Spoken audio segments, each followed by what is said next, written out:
ಯೋಹಾನನ ಸುವಾರ್ತೆ 4:24.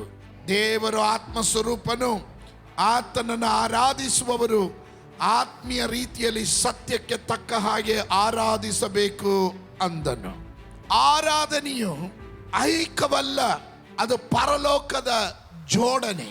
The worship means bow down. ಆರಾಧನೆ ಅಂದ್ರೆ ಅಡ್ಡ ಬೀಳು. ಇದು ಆತ್ಮಿಕವಾದ ಬೆಂಕಿ ಆಗಿದೆ. It is full of fire. ನೀನೊಂದು ಸ್ತೋತ್ರ ಹೇಳಿದ್ರು ಅದರಲ್ಲಿ ಒಂದು ಫೈರ್, ಸ್ಪಾರ್ಕ್ ಉಂಟಾಗಬೇಕು. ಅದು ಒಪ್ಪುವವರಿಗಾಗಿ ನಾನು ದೇವರಿಗೆ ಸ್ತೋತ್ರ ಮಾಡ್ತೇನೆ. 108 ಯೋಚನೆಗಳಿಂದ 108 ಆ ವಿಷಯಗಳನ್ನ ತಲೆಗೆ ಹಾಕೊಂಡು ಇಲ್ಲಿ ಬಂದು ಗರ ಬಡ್ದವನ ತರ ಕುಳಿತೆದ್ದು ಹೋಗೋದಲ್ಲ. ಆರಾಧನೆ ಅಂದ್ರೆ ಡ್ರೈ ಆಗಿರೋದಲ್ಲ. ಆರಾಧನೆ ಅನ್ನೋದು ಫೈರ್ ಆಗಿರುತ್ತೆ. ಅದರಲ್ಲಿ ಬೆಂಕಿ ಉರಿಯಬೇಕಾಗಿದೆ. ಹಲ್ಲೆಲೂಯಾ. ಅದಕ್ಕೆ ದೇವ ಮಕ್ಕಳೇ, ಆಲಯದಲ್ಲಿ ಬಂದಾಗ ನೀನು ಆರಾಧನೆ ಮಾಡುವ ವ್ಯಕ್ತಿ ಆಗಿರಬೇಕು.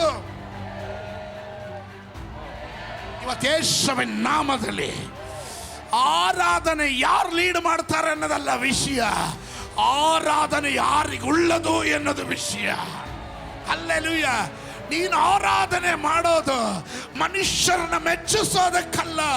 ನೀನು ಆರಾಧನೆ ಮಾಡೋದು ನಿನಗೋಸ್ಕರ ರಕ್ತ ಸುರಿಸಿದ, ಘನಕ್ಕೆ, ಮಾನಕ್ಕೆ, ಐಶ್ವರ್ಯಕ್ಕೆ ಯೋಗ್ಯನಾಗಿರುವ ಕುರಿಯಾದಾತನಿಗೆ ಆರಾಧನೆ ಸಲ್ಲಿಸೋದಕ್ಕೆ ಬಂದಿರುವ ದೇವ ಜನರಿಗಾಗಿ ನಾನು ದೇವರಿಗೆ ಸ್ತೋತ್ರ ಮಾಡ್ತೇನೆ. ಪರಲೋಕದಲ್ಲಿ ಆರಾಧನೆ ಮೊಳಗುವ ಹಾಗೆ ಈ ಭೂಲೋಕದಿಂದಲೇ ಆರಂಭ ಮಾಡಬೇಕು.